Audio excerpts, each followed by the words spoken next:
So dito nga mga sir, ipapakita ko lang po sa inyo itong nakita ko sa SM Urdaneta kasi namasyal lang po tayo. Ito nga po pala yung Honda Sandero SO7 na electric bicycle po nila.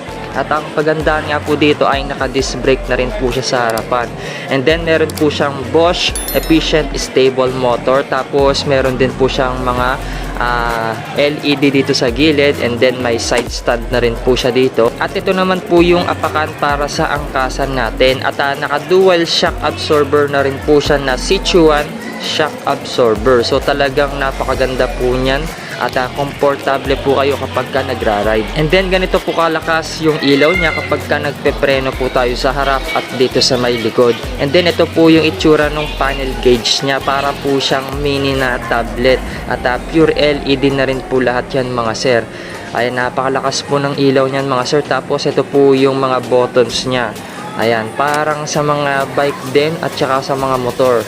Ayan, may mga mode din po ito mga sir. At yung tire size nga po nito, harap likod, ay naka 80 by 100 by 10. So same size lang po yan mga sir. Tapos kaya nga po pala nitong umabot sa 70 kilometers kapag ka full charge. At yung gamit nga po pala nilang gulong dito ay naka Kenda Wet Road Skid resistant tire na rin po yan.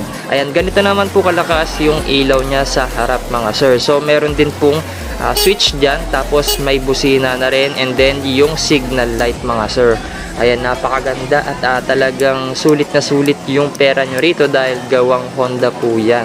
At saka meron na rin po pala itong USB charging port. At try naman natin buksan yung compartment niya dito sa upuan. Pakita natin. So sa susiyan din po yan na o-open. So ganito po yung itsura nung compartment niya mga sir.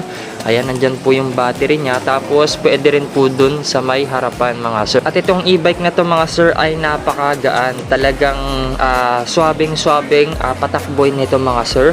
At dito nga sa gilid, nandito po yung mga iba pang saksakan niya, katulad yung sa may USB charging port. Tapos may bulsa na rin po yan, para kapag gusto nyo pong ilagay yung mga cellphone ninyo ay dyan nyo po pwedeng ilagay. At may hook na rin po pala siya dito para kapag ka namamalengke tayo. Tapos meron na rin po pala siyang keyless switch. So ito po yung mga kasama niyang susi. Napakarami niyan mga sir.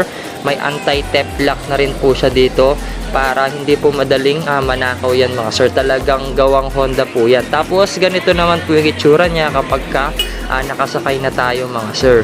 At mabibili nyo nga po pala ito sa SM Urdaneta City, dito po sa EcoGen e-bike. At meron din po pala silang shop dito sa Honaco Building, Barangay Nancayasan, Urdaneta, Pangasinan. EcoGen, baka naman. At yung cash price nga po pala nito ay nasa 65,000 pesos.